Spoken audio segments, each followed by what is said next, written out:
Welcome to science Gamma. আশা করি তোমরা বাড়িতে আছো, ভালোই আছো। এই অতিমারির সময় অনেকেই টিউশনে যে পড়াশোনা করতে পারছো না, তাই তারা যাতে বাড়িতে বসে পড়াশোনা করতে পারো তার জন্য সায়েন্স গামা চ্যানেলের পক্ষ থেকে এই ক্ষুদ্র প্রয়াস।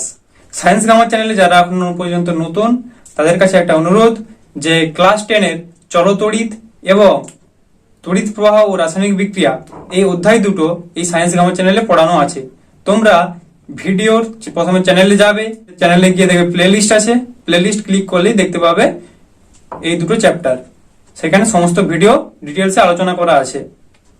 তো যারা এখনো পর্যন্ত চ্যানেলে নতুন তারা চ্যানেলটিকে সাবস্ক্রাইব করো। আর এখন আমরা পড়বো কাঁচের স্ল্যাব জীবনের গঠন সম্বন্ধে। তো ভিডিওটি শেষ পর্যন্ত দেখো।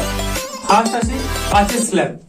কাঁচের স্ল্যাবটা কি না, কাঁচের স্ল্যাব হলো একটি সমকোণী চৌপল আকৃতির বিশিষ্ট কাঁচের একটা বস্তু, যার 6টি তল আছে। 6টি তলের মধ্যে 4টা তলের মধ্য দিয়ে আলো পাস করতে পারবে আর 2টো তলের মধ্য দিয়ে আলো পাস করতে পারবে না, অর্থাৎ সেই দুটো তলকে অস্পষ্ট করে রাখা আছে। মানে জিনিসটা জাস্ট দেখতে এরকম টাইপের, তবে এটা পুরোটা কাঁচের জিনিস যদিও নয়। এই দেখো, এদিকে একটা তল দেখতে পাচ্ছি, এইদিকে একটা তল, এইদিকে একটা তল আর এদিকে একটা তল। এই উপরের যে তলটা এবং নিচের তলটা, এই দুটো তলকে অস্পষ্ট করে রাখা থাকবে। তাহলে ছবিটা আঁকি দেখো।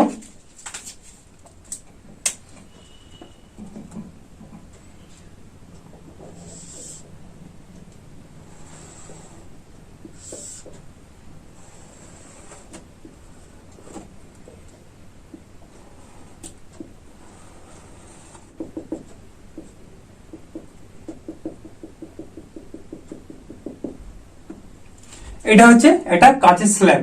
এবার নামগুলো দিয়ে দাও। ধরো এটা বলছি এ, অবশ্য এই নামটা অনেক ক্ষেত্রে ব্যবহার হয়, এই একটা পার্টিকুলার কোণ হিসেবে ব্যবহৃত হয়, ওই জন্য এই নামটা অ্যাভয়েড করতেও পারো।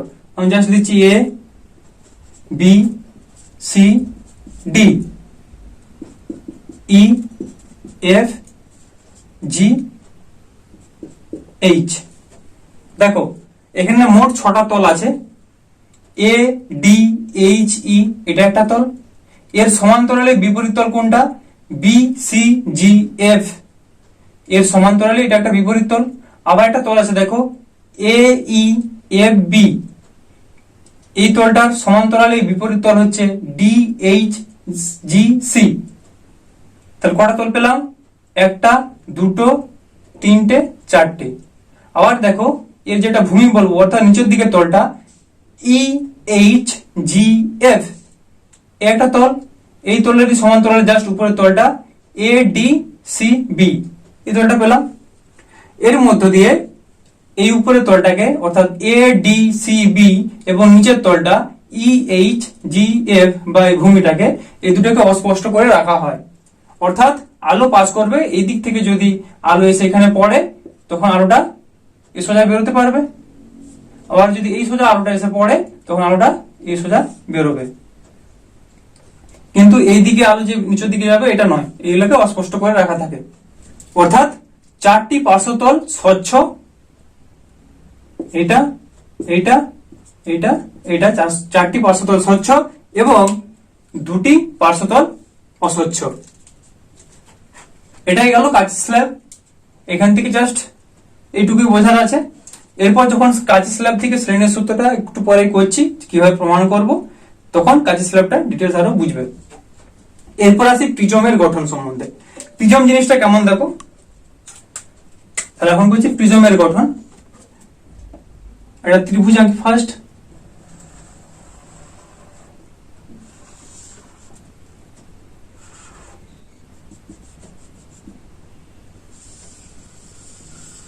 এটা হচ্ছে একটা প্রিজম। হয়তো এটা তোমাদের ইমেজিনেশন করতে অসুবিধা হচ্ছে। দেখো তাঁবু খাটালে যেরকম, একটা তাঁবু খাটালে স্বচ্ছ সমতলের উপর যে তাঁবু খাটাই জাস্ট সেরকম দেখতে। নিচে দেখো এই তলটাকে আমরা কি বলবো? ভূমি। নিচে দেখো একটা তল আছে, এই তলটা, এটা একটা তল। নাম দিয়ে দিলাম ধরো বি, সি, ডি, ই। এই তলটা হচ্ছে ভূমি। তারপর এটা নাম দিয়ে দিলাম এফ, জি। তাহলে দেখো এর তাঁবু যেমন কি দুদিকে দুটো ঢাল থাকবে, যেরকম এদিকে একটা ঢাল, এই তলের একটা ঢালের মতো আছে। এর নিচের তলটাকে কি করা থাকে, বা ভূমিটাকে অস্পষ্ট করে রাখা থাকে। আর এই ত্রিভুজাকৃতি যে তলটা আছে এটাকে অস্পষ্ট করা থাকে, এই ত্রিভুজাকৃতি তলটাকেও অস্পষ্ট করা থাকে, অর্থাৎ এদিকে লাইট পাস করতে পারবে না। তো লাইট কোন দিকে পাস করবে, এই যে এদিকে একটা ঢাল আছে আর এদিকে একটা ঢাল আছে, অর্থাৎ এই আয়তকার তলটা এফ জি ডি সি এবং এফ বি ই জি, এই দুটো আয়তকার তলের মধ্যে দিয়ে লাইট পাস করবে। তাহলে কোন দুটো বললাম, এফ সি ডি জি, আর এটা হচ্ছে এফ বি ই জি। এই তল দুটোর মধ্যে দিয়ে আলো পাস করতে পারবে।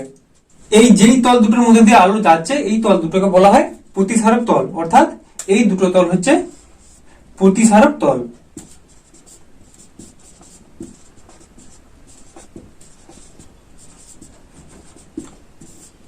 আর এই প্রতিসারক তল দুটো যে একটা একই সরলরেখার মধ্যে ছেদ হচ্ছে বা মিলিত হচ্ছে, সেই লাইনটাকে, সেই সরলরেখাটাকে কি বলবো আমরা, প্রান্তিক রেখা।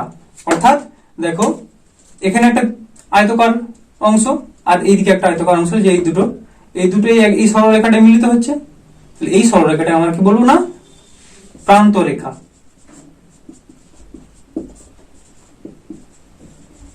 প্রান্ত রেখা। তাহলে একটা প্রিজমের কটা তল, 5টা তল, একটা, দুটা, নিচে একটা, 3টা, আর 4টা, সেদিকে একটা, 5টা।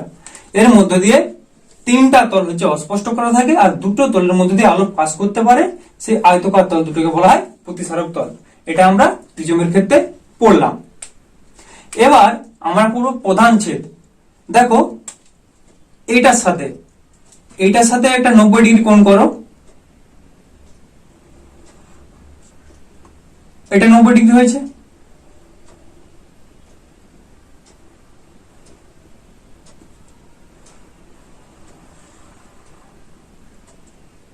অর্থাৎ এখানে যদি আমরা একটা তল কল্পনা করি,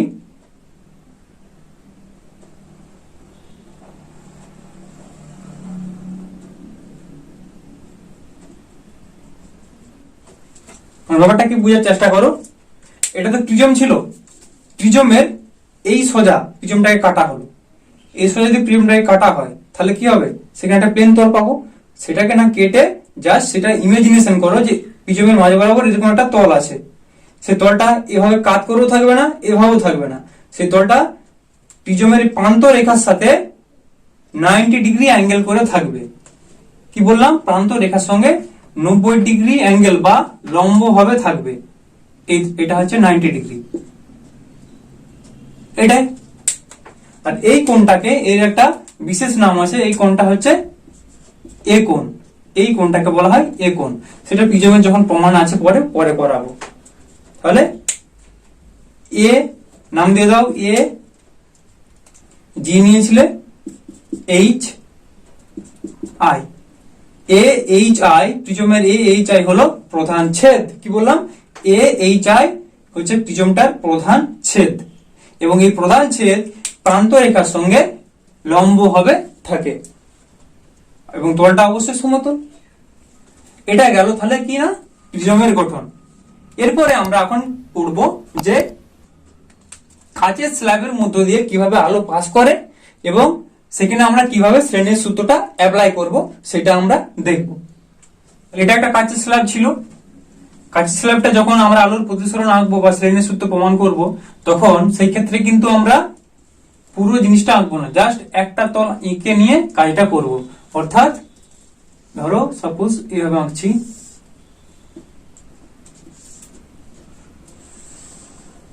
জাস্ট একটা তল আঁকলেই চলে প্রমাণ করতে গেলে এটা।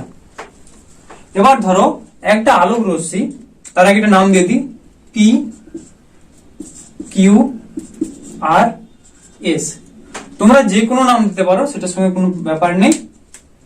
এদের একটা আলোক রশ্মি এসে পড়ছে এইখানে, এই বিন্দুটাকে নাম দিয়ে দাও ধরো সাপোজ বি। তাহলে এখানে একটা অভিলম্ব আঁকবো, এখানে ওটা পড়লো। এটাকে হলো 1 নম্বর মিডিয়াম। এখানে কি ছিল? বায়ু। এটা কাচ, আবার এটা বায়ু। বায়ুটাকে বলো 1 নম্বর মিডিয়াম। 1 নম্বর মিডিয়ামটা কি আছে না? বায়ু, অর্থাৎ লঘু। 2 নম্বরটা কি? 2 নম্বরটা হচ্ছে কাচ, অর্থাৎ ঘন। আবার এটাও বায়ু, সে 1 নম্বরে ফিরে আসছে, এটাও সে বায়ুতেই আসছে। তাহলে এখান থেকে তারটা এবার প্রতিসরণ হবে। প্রতিসরণ হয়ে ওটা তাহলে কোন দিকে যাবে? যেহেতু লঘু থেকে ঘনতে আসছে, অর্থাৎ অভিলম্বের দিকে সরে যাবে। অর্থাৎ আলোক রশ্মিটা এই সোজা যাবে না, এই সোজা না গিয়ে কি হবে? একটু বেঁকে যাবে এইদিকে, অর্থাৎ আলোক রশ্মিটা যাবে এই দিকে, জাস্ট একটু বেঁকে গেল, মানে অভিলম্বের দিকে সরে চলে আসবে। আবার এখানে একটা আমরা যদি অভিলম্ব কল্পনা করি এই অংশে, তখন সেটা কি হচ্ছে? এইটা এখানে কি ছিল? ঘন মাধ্যম ছিল, আবার 1 নম্বর মাধ্যমে আসছে ঘন থেকে, অর্থাৎ 2 থেকে 1 আসছে, ঘন থেকে লঘুতে আসছে। তাহলে আবার কি হবে না? অভিলম্ব থেকে দূরে সরে যাবে, অর্থাৎ যাওয়ার কথা ছিল কোন দিকে? এই দিকে, কিন্তু সে যাবে কোন দিকে? এই দিকে।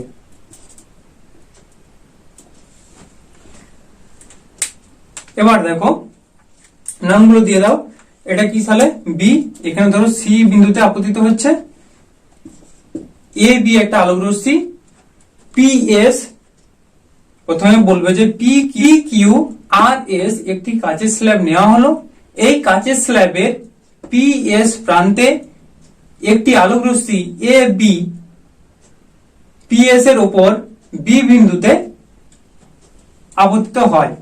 এই আপতিত হওয়ার ফলে আপতন কোণ হয় I1, এবং তারপর সেই আলোক রশ্মিটি লঘু মাধ্যম থেকে ঘন মাধ্যমে আসার জন্য আলোক রশ্মিটি অভিলম্বের দিকে সরে যায় এবং বি সি পথে গিয়ে কাচের স্ল্যাবের অপর প্রান্ত কিউ আর এর উপর সি বিন্দুতে আপতিত হয়।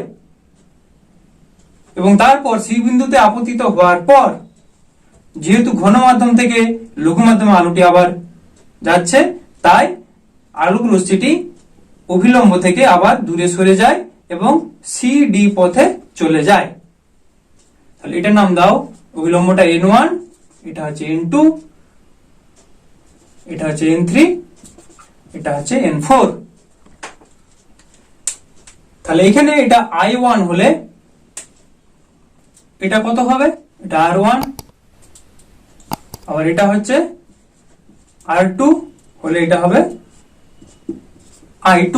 তাহলে এখান থেকে আমরা কি দেখতে পাচ্ছি যে একটি কাচের স্ল্যাব ছিল যার পি কিউ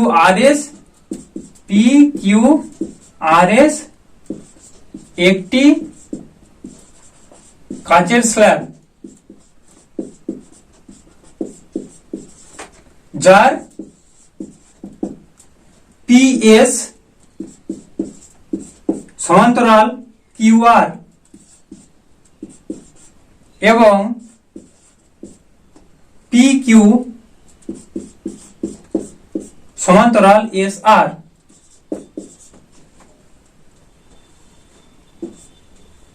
আকার ছিল। তারপর যখন বি বিন্দুতে আপতিত হচ্ছে, সেই ক্ষেত্রে কি হচ্ছে? কোণ এ বি N1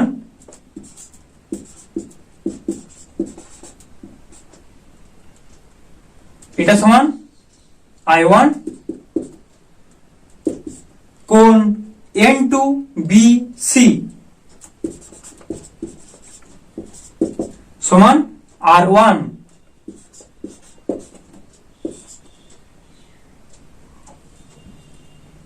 আবার কোণ BC যখন সি বিন্দুতে এসে পড়ছে, BCN3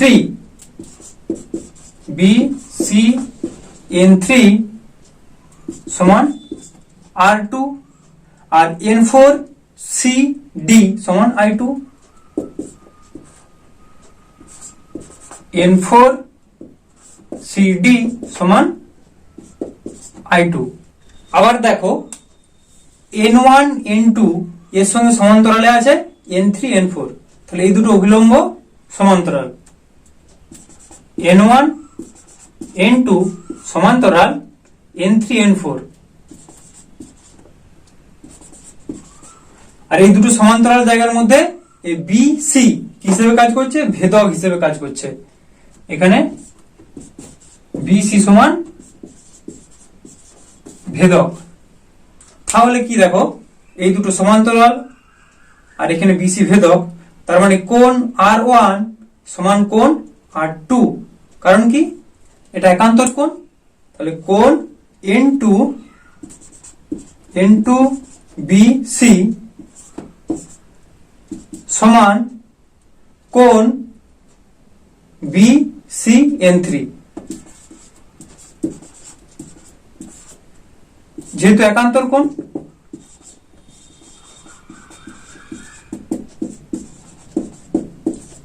তার মানে কি পাচ্ছি আমরা, R1 সমান R2। আমরা জানি আলো প্রত্যাবর্তিতার নীতি মেনে চলে, অর্থাৎ লঘু মাধ্যম থেকে ঘন মাধ্যমে প্রতিসরণের সময় আলোর আপাতন কোণ I, প্রতিসরণ কোণ R হলে, যখন ঘন মাধ্যম থেকে আবার লঘু মাধ্যমে প্রতিসরণ হবে তখন আপাতন কোণ R হলে প্রতিসরণ কোণ হবে I। অর্থাৎ আপাতন কোণ I1 হলে প্রতিসরণ কোণ হবে R1, এবং ঘন মাধ্যম থেকে যখন লঘু মাধ্যমে যাবে সেই ক্ষেত্রে আপাতন কোণ R2 হলে প্রতিসরণ কোণ হবে I2। আমাদের এখন প্রমাণ করে দেখাতে হবে যে টোটাল প্রথমে যখন আপাতন কোণটা হয়েছিল I1 এবং লাস্টে যে প্রতিসরণ কোণটা পেলাম I2, এই দুটো সমান আমাদের দেখাতে হবে। I1 সমান I2, এটা আমাদের প্রমাণ করতে হবে। এবং সেটা কি করে প্রমাণ করব, স্লেনের সূত্রের সাহায্যে আমরা সেটা প্রমাণ করতে পারবো। তাহলে এখন সেই প্রমাণটা আমরা করব। আর এই I1 সমান I2 এই দুটো যদি সমান হয়ে যায়, তার মানে কি AB এর সাথে CD এরা সমান্তরালে থাকবে। I1 I2 প্রমাণ করা মানে সেটা শ্রেণীর সূত্রের সাহায্যে এখন প্রমাণ করব। চলো, শ্রেণীর সূত্রের সাহায্যে কাঁচের স্ল্যাবের মধ্য দিয়ে আলোর প্রতিসরণের ব্যাখ্যা। তাহলে যখন বি বিন্দুতে আলোর প্রতিসরণ হচ্ছে, বি বিন্দুতে আলোর প্রতিসরণের সময় শ্রেণীর সূত্র অনুসারে কি বলবো না, sin I1 by sin R1 সমান মিউ। তাহলে কি বলবো, বি বিন্দুতে আলোর প্রতিসরণের সময় শ্রেণীর সূত্র অনুসারে sin I1 divided by sin R1 সেটা সমান কি বলবো, মিউ। এই মিউটা বলার আগে দেখো আলোটা কোথা থেকে কোথায় যাচ্ছে। এখানে যেহেতু দুটো কন্ডিশনে প্রতিসরণ হচ্ছে, এখানে একবার এখানে একবার, তাহলে প্রথমবার প্রতিসরণটা হচ্ছে বায়ু থেকে কাঁচে, অর্থাৎ 1 নম্বর থেকে 2 নম্বরে যাচ্ছে। তাহলে এখানটা লিখবো 1, এখানটা লিখবো 2, 1 মিউ 2। 1 মিউ 2 হলো, ব্র্যাকেটে লিখে দিবে 1 মিউ 2 সমান 1 নম্বর থেকে 2 নম্বর মাধ্যমে আলোর প্রতিসরণ, বা বায়ু থেকে কাঁচ মাধ্যমে আলোর প্রতিসরণ। আবার দেখো, যখন সি বিন্দুতে আলোর প্রতিসরণ হচ্ছে, সি বিন্দুতে আলোর প্রতিসরণের সময় sin R2 by sin I2 সমান মিউ। এটা ছিল তাহলে বি বিন্দু। এবার যখন সি বিন্দুতে আলোর প্রতিসরণ হচ্ছে শ্রেণীর সূত্র অনুসারে, তখন আমরা পাচ্ছি sin R2 divided by sin I2 সমান মিউ। এখানে মিউটা কোথা থেকে কোথায় যাচ্ছে, 2 থেকে, পুরোটা বায়ু ছিল, এটা 1 ছিল, 2 থেকে 1 আসছে, অর্থাৎ 2 মিউ 1 লিখে দিবে, যেখানে 2 মিউ 1 সমান কাঁচ মাধ্যম থেকে বায়ু মাধ্যমে আলোর প্রতিসরণ, বা 2 নম্বর মাধ্যম থেকে 1 নম্বর মাধ্যমে আলোর প্রতিসরণ, এটা পাচ্ছি। এবার আমরা কি করব, এই দুটোকে মাল্টিপ্লাই করব, অর্থাৎ গুণ করব। তাহলে এখন এই দুটোকে গুণ করলে আমরা কি পাবো, এটা ধরো 1 নম্বর, এটা 2 নম্বর।